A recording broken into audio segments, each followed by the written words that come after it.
Welcome to Gluck Radio. I am Dr. Errol Gluck, executive life coach and master problem solver.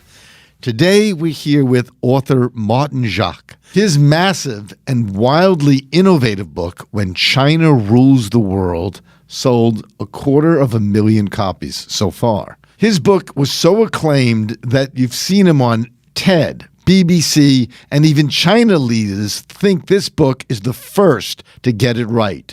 In fact, China's leading economist called it one of the best and most serious studies that he's ever read. It is a foregone conclusion that China will take over America as the global superpower by 2050 and may be the largest economy in under 10 years from now. What will it look like? How will China define the 21st century? Are they going to westernize, or will they rise on their own terms? It's the most important conversation we could have about the 21st century. And we are so pleased to have Martin on the show. Martin, welcome. So I want to briefly talk about your background, because you have an amazing background. You're not just another author, but you've lived in Asia for many years. You've had a sorrowful past with regards to your wife. Talk to me a little bit about where you come from. Oh, well, I've done a lot of things. I was initially an academic at a couple of universities in the UK, in Cambridge and Bristol, and then I edited a political magazine for quite a time, and then I became a columnist for several newspapers, actually, for the Sunday Times and the Times and various other papers. And then I was also, during this period, making television programs for the BBC. And then in the 1990s, I went on holiday to East Asia. I'd been there once before, to Japan, but only briefly and to a conference. And it completely intrigued me and enthralled me, actually. And on that holiday, I also met my wife-to-be, who's Malaysian. And anyway, that took me in a completely new direction, and I wanted to understand what I was seeing. I had very little knowledge, I must say. I started off with huge oceans of ignorance. But anyway, I started working on my book, When China Rules the World, right at the end of the 90s. We went to live be based in Hong Kong for 3 years, but it all ended up in terrible tragedy. My wife, who was only 33 at the time, died in hospital in Hong Kong. I'm sorry, what did she die of? Well, I mean, what she died of was negligence by the hospital. She had an epileptic fit. She was very mildly epileptic, and it was on the night of the millennium, believe it or not. And then a day later, the hospital claimed that she had another one, which she may have done. It was very unusual because she'd only ever had one previously, and they just were incredibly negligent. And there was no doctor there when I arrived, I mean, it was negligence, to be frank, caused by racism. My wife was Indian Malaysian, suffered a lot of racism in Hong Kong. So we had a little boy who was just 16 months. He was a toddler. So, for 5 years, to be honest with you, I was devastated by what happened. I loved Harry to pieces, was her name. And, I tried to look after Ravi. And then after 5 years, I began to put my life back together a bit. I started to work again. I started to work on the book, which is what that meant. We went off I took Ravi off to my son to East Asia to do the research.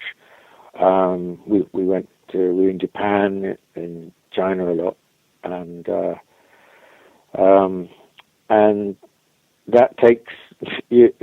It takes you up to now, really, because the book came out in 2009, and the second edition, which was very heavily updated and expanded, came out in 2012.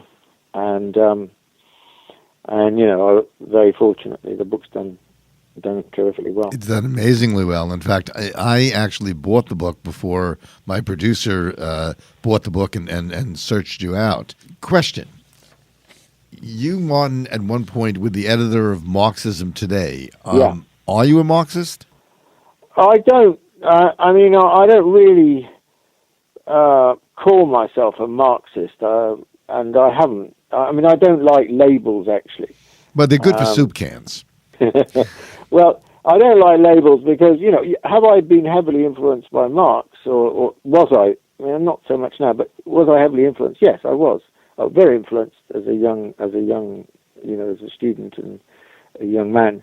But I've also been influenced by, a lot of writers and thinkers who are not Marxist, and so that's why I don't like being labels, because I think the world is a lot more complicated than just having one label, especially as in everyone's minds. Probably, if you say you're a Marxist, they think you're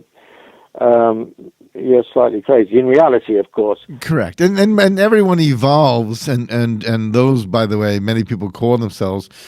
China is known as a communist country, and yet in many ways they are so much more capitalist than our country. What I want you to do for our audience is take us back to an understanding of the new global order, but tell us how the Western world actually came to dominate. Well, historically, the key, I think the decisive moment probably was the British Industrial Revolution, which started around about 1780 and transformed the productive capacity of what was, let's face it, a small island with a small population.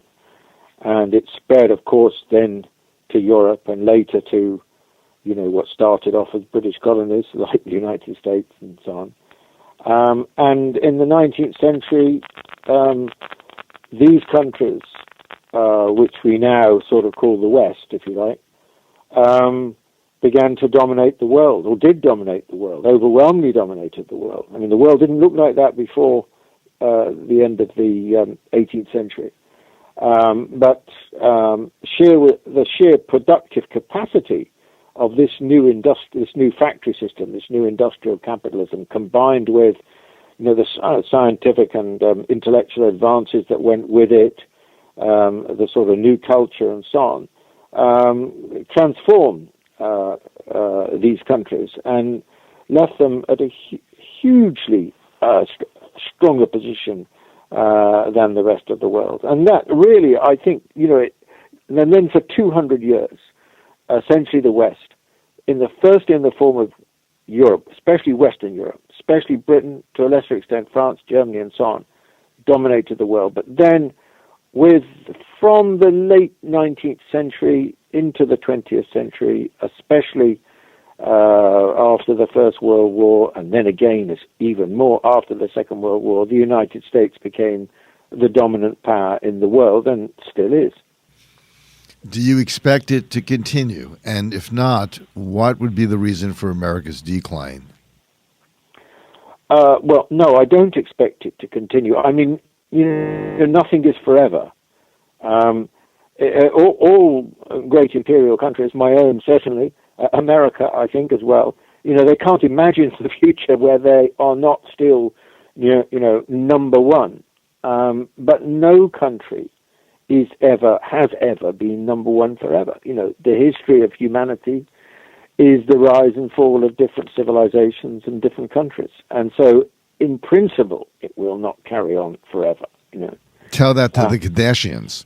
Yeah, and then so that's one factor, and the other factor is it's not so much that the United States is uh, relatively stuck or stagnated. I mean, they're stagnating. I mean, there are elements of that. It's much more that what's happened is that the world's most populous countries, especially China, have suddenly, over the past few decades, begun to engage in an extraordinary economic transformation. I mean, before that, until the middle of the 20th century, especially, but even rather later than that, I mean, well into the second half of the 20th century, they didn't really do that well. But when, what one's got to remember is that the West accounts for around about 15% of the world's population. In other words, a very, very small minority of the world's population. China itself accounts for nearly, around 20%. China and India together are 38%. So if we think of it like this, that when these countries started to change big time, started to do what we had done before and have this extraordinary industrialization, then it's inevitable that American power, will decline. There's nothing America can do about it.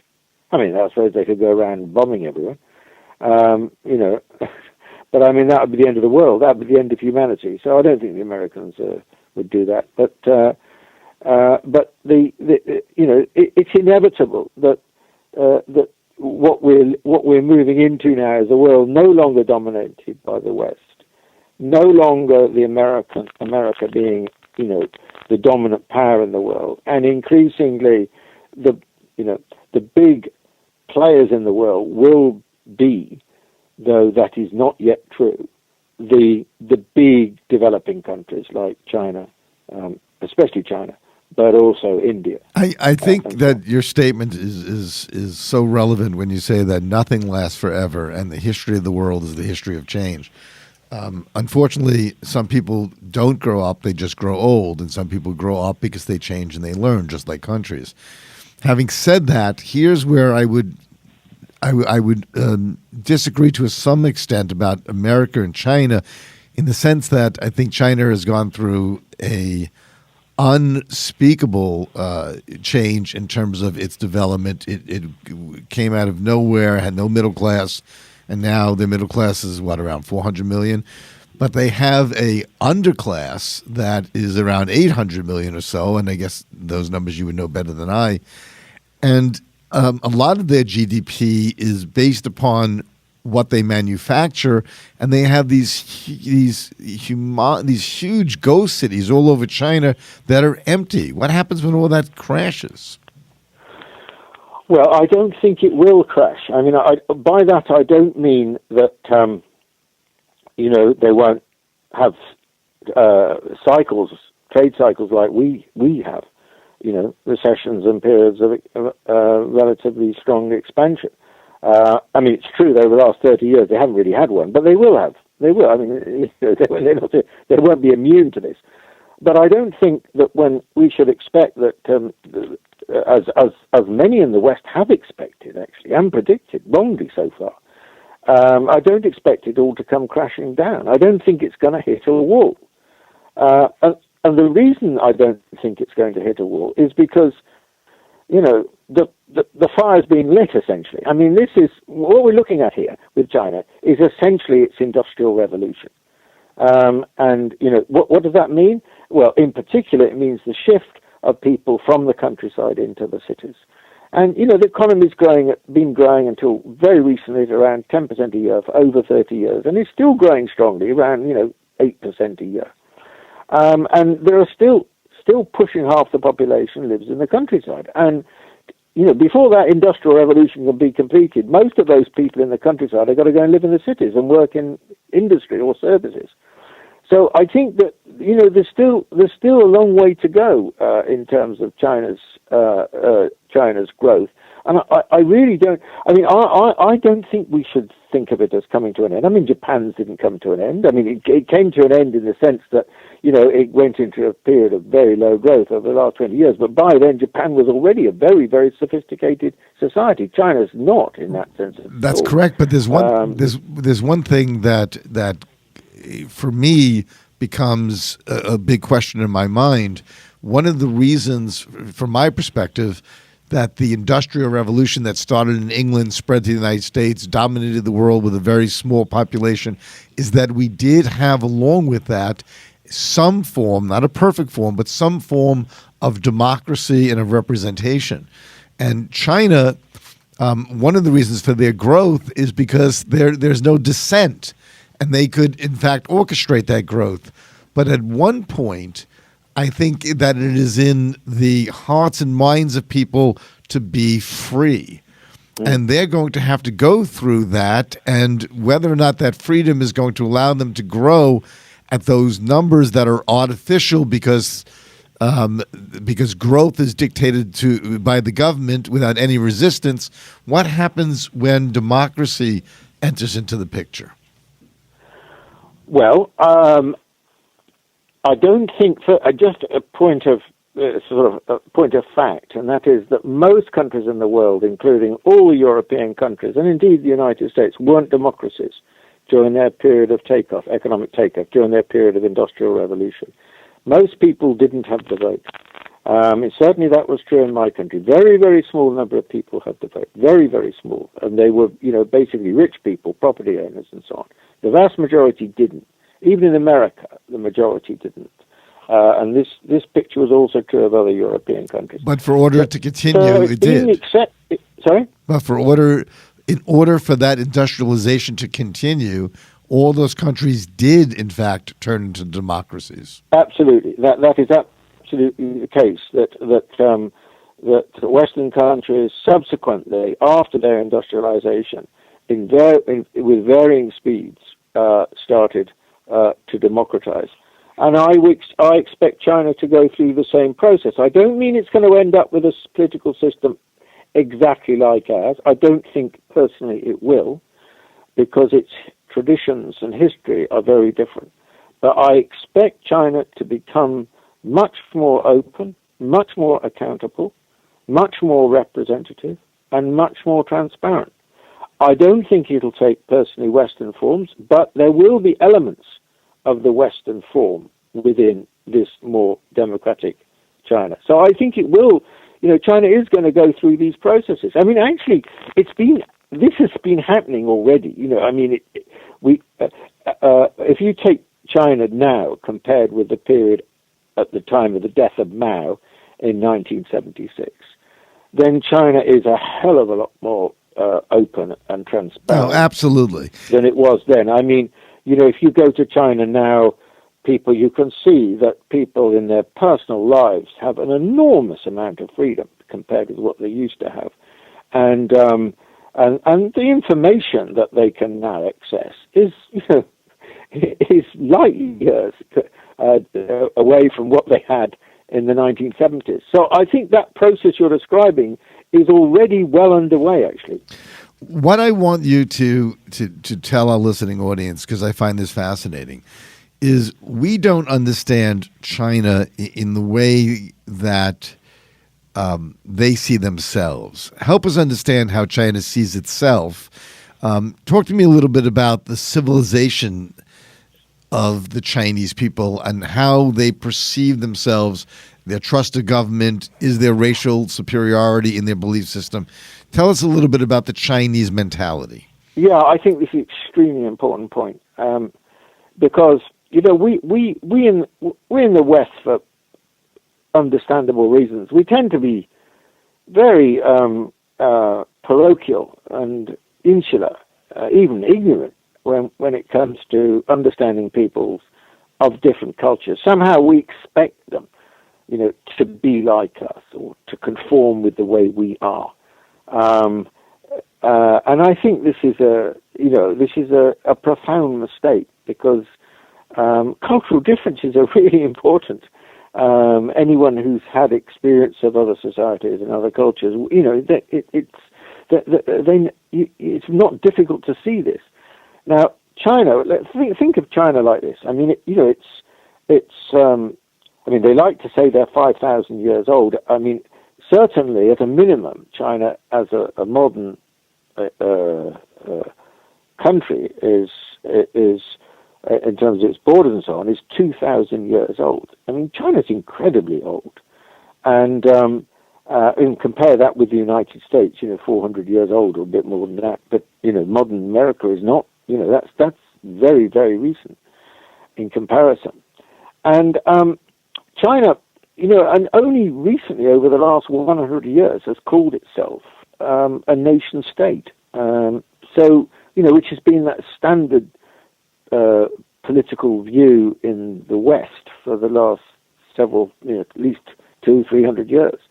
It depends exactly how you measure it, but something like that. Whereas for China, most of its existence has not been as a nation state. It's been as what I call a civilization state. I mean, the sense the Chinese have of who they are is derived not from being a nation state, but from being a civilization. They're a product of civilization, whereas America or Britain, indeed, are fundamentally products of nation.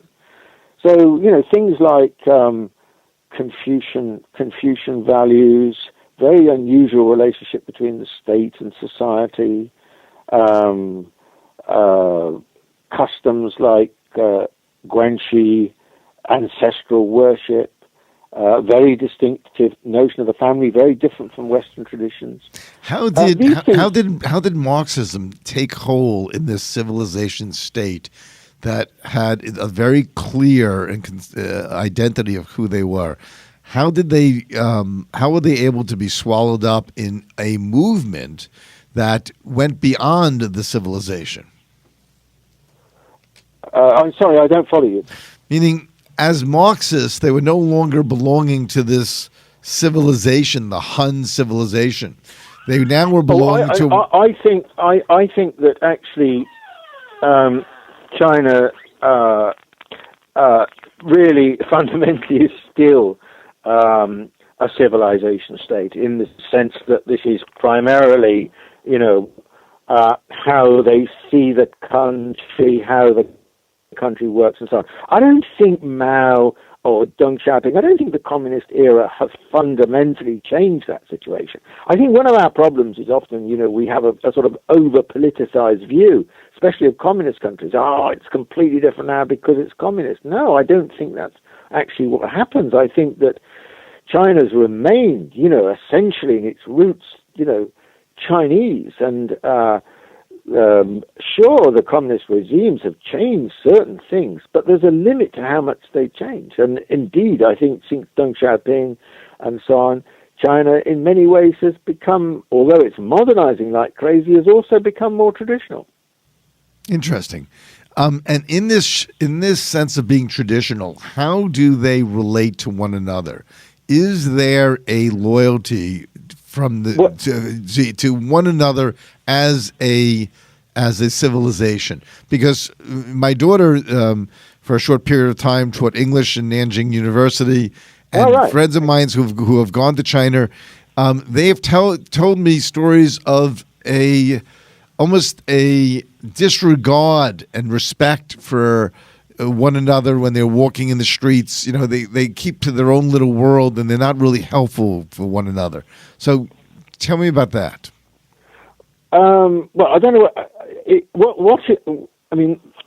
the two most important institutions in Chinese society are the state and the family. And this is true in a way that it's just not true in any Western country. I mean, there's elements of this in a country like Italy, where the family is very important and so on. But in China, it's much more important. So the family has a tremendous authority in China, and still has a great authority in China, even though with the one-child policy and so on. I mean, that is still fundamentally true of China.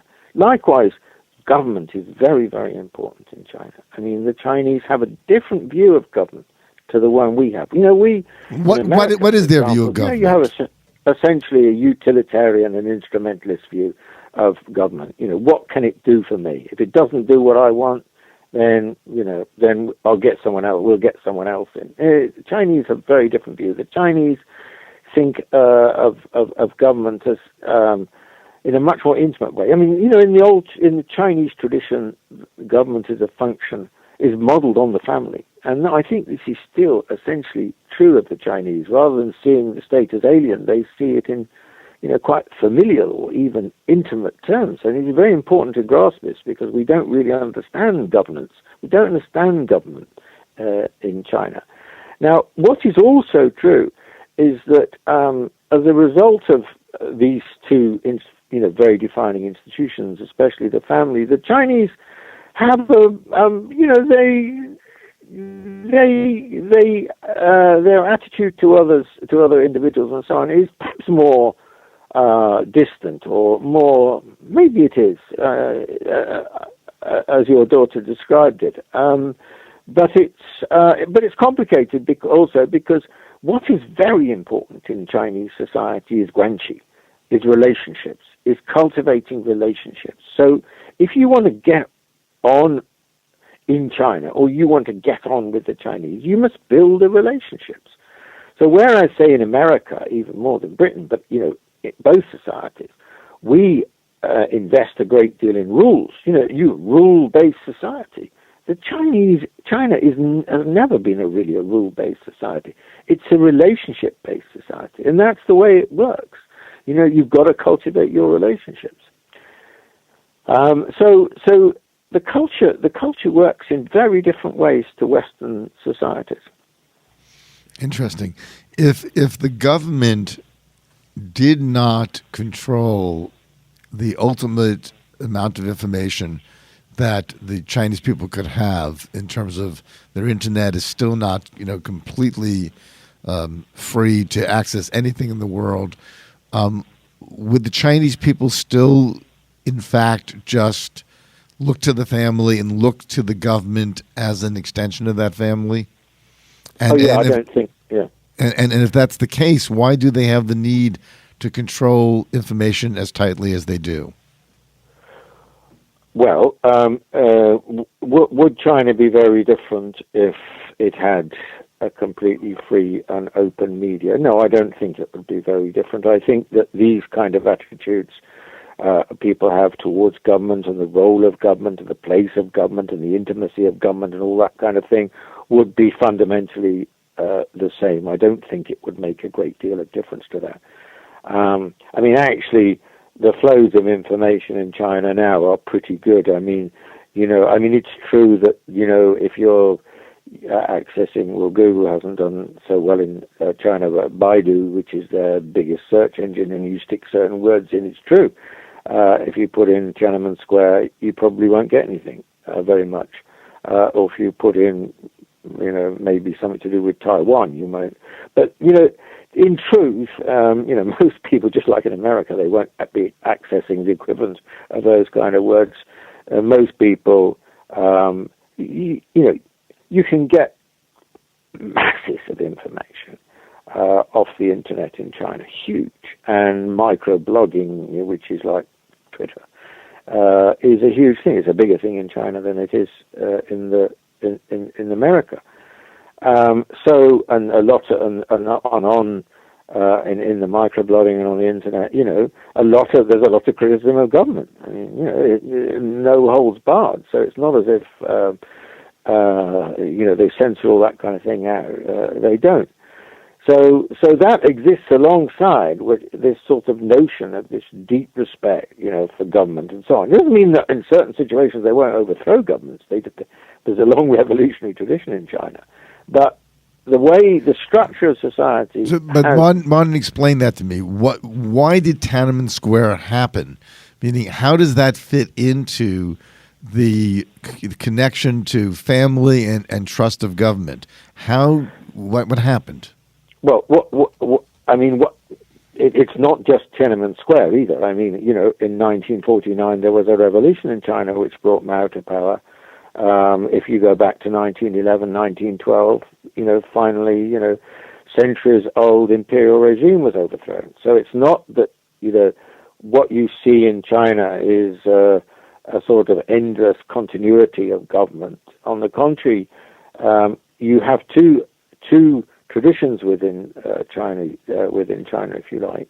One is the respect for and place of government, which has been true in the imperial period and in the communist period. And of course, the imperial period is hugely longer than the communist period, which is relatively short, historically speaking.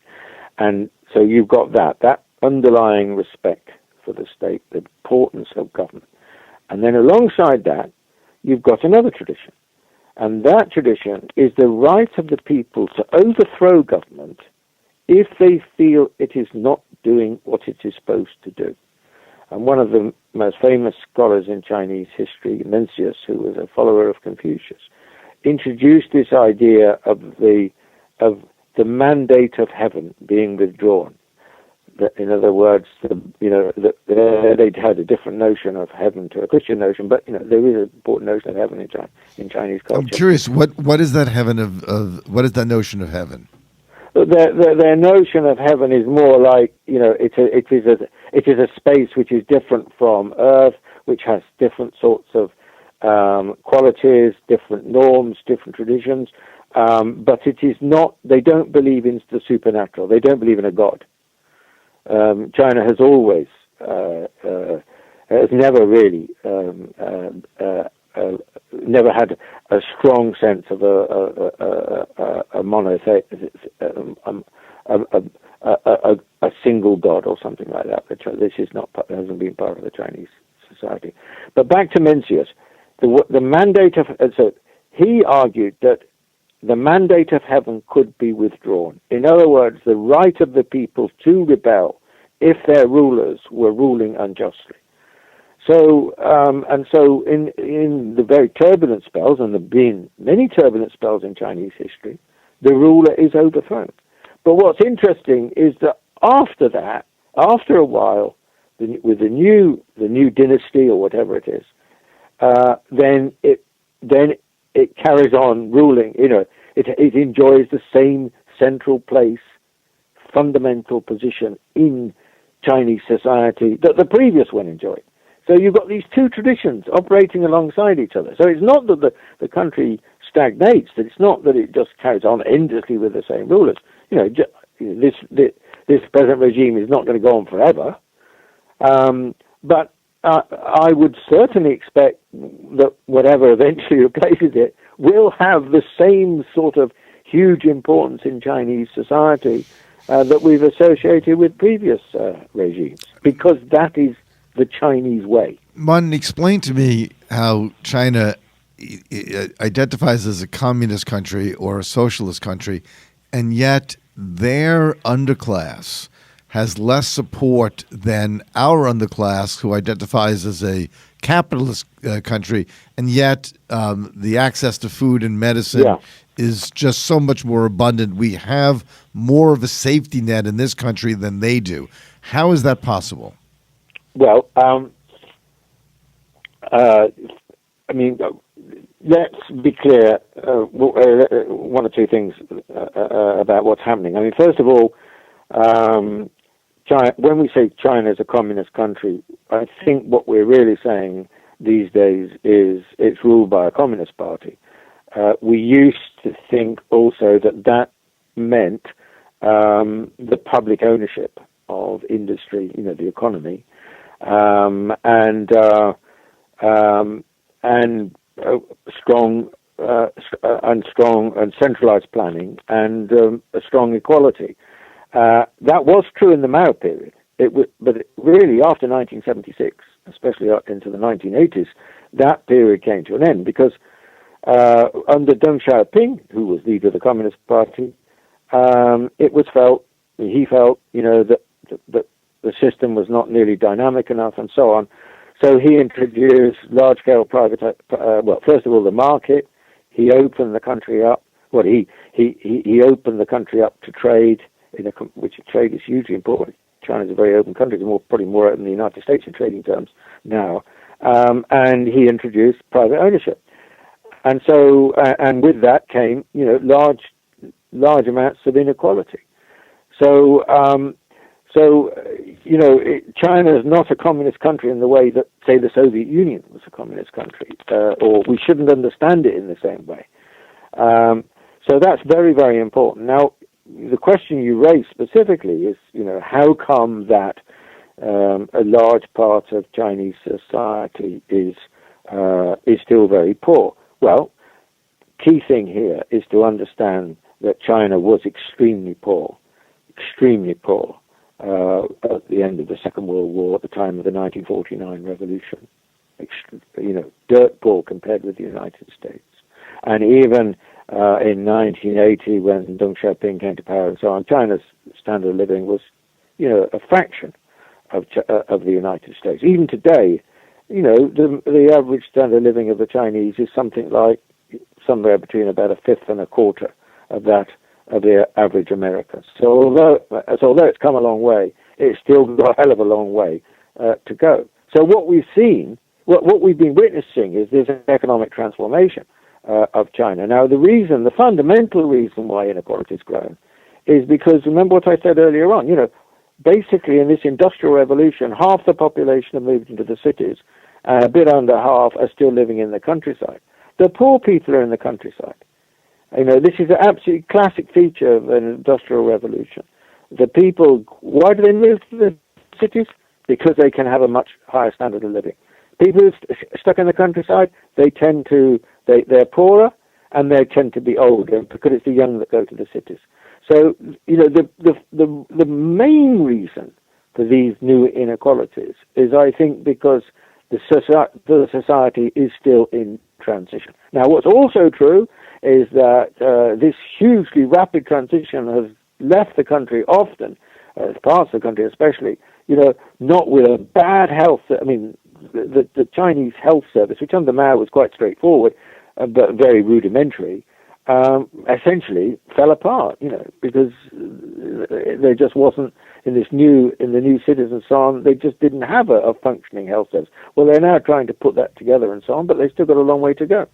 What is, in your estimation, the timeline where China will have a stronger economy than the United States? Well, as measured by GDP. Yeah, well, there's many ways of looking at this. China will overtake the United States in terms of the size of its economy, in terms of the size of its GDP, within probably the next 2 or 3 years. And it's very difficult to measure it. It's not, there are different measures of it. But basically, 2018, some people think it's already more or less taking place. I mean, some say 2016, others say 2018, maybe 2020. I think the IMF now says 2016. So we're nearly there. We're nearly there. The Chinese economy is about to be bigger than the American economy. But remember, even when the Chinese economy overtakes in size the American economy, it'll still be, in terms of GDP per head, in other words, living standards, much poorer. When the Chinese economy overtakes the American economy, it'll probably be still about a quarter of the standard living of the United States. I mean, imagine this. If the Chinese had the same standard of living in America, the Chinese economy would be 4 times the size of the American economy. And at what point do you think that will happen? I think it's impossible to predict that, because it really does depend on, I think it's too far into the future. It depends on how quickly the Chinese economy can carry on growing, what happens to the United States, and so on. Too many imponderables. I mean, there is a projection, and I think this is probably rather strong and a better way to answer your question. There are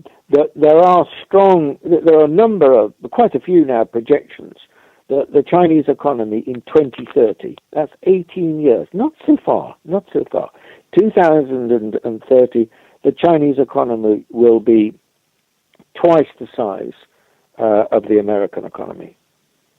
That would be very significant, because twice the size has a lot of implications in terms of your economic strength, so all the other things that you can Here's do. a concern of mine, and probably of everyone else listening to this program. Do the Chinese see themselves as inherently racially and culturally superior to the West or to just about anyone else? And if that is true, are they, or would they seek to become imperialistic and spread their culture, not just by what they're doing now, which is buying everything up everywhere, but actually trying to impose their culture somewhere else? The Chinese, it is true that the Chinese have a very strong sense of who they are, and are very proud of being Chinese. I think many Chinese would probably say, our civilization has been the greatest civilization. It's the oldest. It's been associated with great waves of invention, and so on. So they are certainly very proud of what they are. Do they feel superior? I think it's a difficult question to answer. There is a strong feeling of superiority amongst the Chinese. That is true. It's not universal. It varies according to which people they're comparing themselves with. So they tend to be very respectful of Western societies and the United States because they recognize their great achievements. But nonetheless, I think, the Chinese don't want to be like the Americans. I mean, they would like to have the living standards of the Americans, but they don't want to be like the Americans. So do you feel because that they come from something different? Is there an interest for world domination in China? Sorry? Is there an interest for world domination in China? No, I think that this is your second part of your question, and my answer would be a pretty emphatic no.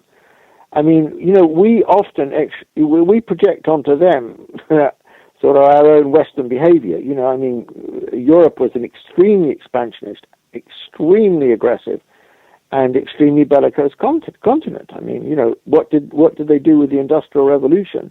Well, they used, the explorations they'd already made to become, great colonial powers. Britain, first and foremost, imposing rule on, a fifth of the world's population. This was extremely authoritarian period of rule, actually. I don't think the Chinese actually, apart from expanding across their own continent, which is how China grew to its present size, they didn't colonize anywhere. I mean, they could easily have colonized Southeast Asia. It's not, and it's rich in raw materials and so on, but they didn't. They've never colonized any country outside China. This is a very interesting feature of China. I do find that fascinating. You might say, well, why didn't they? I think, in my view, they didn't, because their sense of who they were, their great pride in what they used to call the Middle Kingdom, this sense of their great culture, persuaded them not to leave China, but to stay in China. So whereas for Europeans, it took them, Westerners, it took them around the world trying to convert people to what they were, their religion, their Christianity, or whatever it was. For the Chinese, it was much more, this sense of who they were. It was a stay-at-home sense of their own worth and universalism, if you like. And the other reason I think they didn't do it is because, if you're governing a population of their size, which is 20% of the world's population. I mean, this is a continent. It's not really a country. It's a continent. It's very difficult. It's very complicated. I mean, Americans probably think that governing America is very difficult. It's much more difficult governing China. Much more diverse. It's on a huge scale. And I think that's the other reason that's persuaded the Chinese, that not to try and have overseas territory. So my answer will be, I think China will be very different. I think in that sense, China will be much less inclined than the West has been, whether it's in the form of Europe or the United States, to sort of extend political domination around the world than the West has been. So I don't think we should feel threatened by China in that context. I think the West has been a bigger threat than China will be in that. Here's what makes me scratch my head. It sounds to me like China is doing incredibly well, is on the track to modernize, to bring more of their poor into a lower middle class than middle class, and so on and so forth. Why would they support a country like North Korea, who is basically in the midst, that has been in the midst of genocide against their own people, starving their own people, and they're a loose cannon in terms of the development of nuclear weapons? What does China have to gain by doing that? Well, I think a lot of Chinese, including Chinese leadership, would agree with what you just said. Why have the Chinese carried on giving when we say support, I mean they're their only trading partner. They trade with North Korea. They supply North Korea with food and certain essentials. They don't any longer really support North Korea. If you look at the six-party talks, the question of the desire of the North Koreans to develop nuclear weapons, the Chinese have not supported that. So why do they do what they do? This is a good question, and I think they have had a lot of heart searching about it. I think there are two reasons. First of all, it's history. The Chinese go back to the Korean War in the 1950s. North Korea was their ally. They supported North Korea in the Korean War and so on. So they feel a certain underlying loyalty. Like there might be a member of your family that you don't like particularly, or even some member of your family that's committed maybe some serious misdeeds, misdemeanors, but you don't completely cut them off, but you carry on, like a member of the family supporting them. And I think that is one reason for the Chinese attitude. I think the other reason for the Chinese attitude is they don't want North Korea to collapse. And the danger is that if they stop supporting North Korea, then North Korea might implode. I think that that's not to be underestimated. And if North Korea implodes, remember it's right on China's border, and it's got 30-odd million people. So there'll be a tremendous problem of refugees, of migration, and so on, and a huge mess. And also, their worry is a political instability on their border. This is a long Chinese fear. And so they think, there's X number of American troops in South Korea.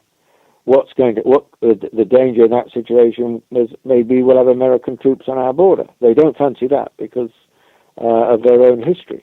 So I think that it puts them in a weak position. It puts them in a very defensive position because these are pretty defensive arguments.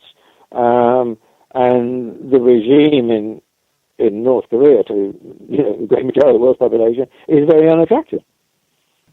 Martin, is China's cheating in regards to patent violation, currency manipulation, is this something that is an aberrant behavior, or is this something pandemic to the Chinese culture? Do they innovate or do they copy? I think that I don't personally think that the Americans have been right about the overvaluation of the renminbi. It might be slightly overvalued, but it's only slightly overvalued. It's not seriously overvalued. If you look at the Chinese balance of payments, it's true it's still in surplus, but not by much. So I don't think the RMB is, if it's overvalued, it's not by very much. So I don't buy the argument about currency manipulation. I don't think that the value, although it's a fixed value, I don't think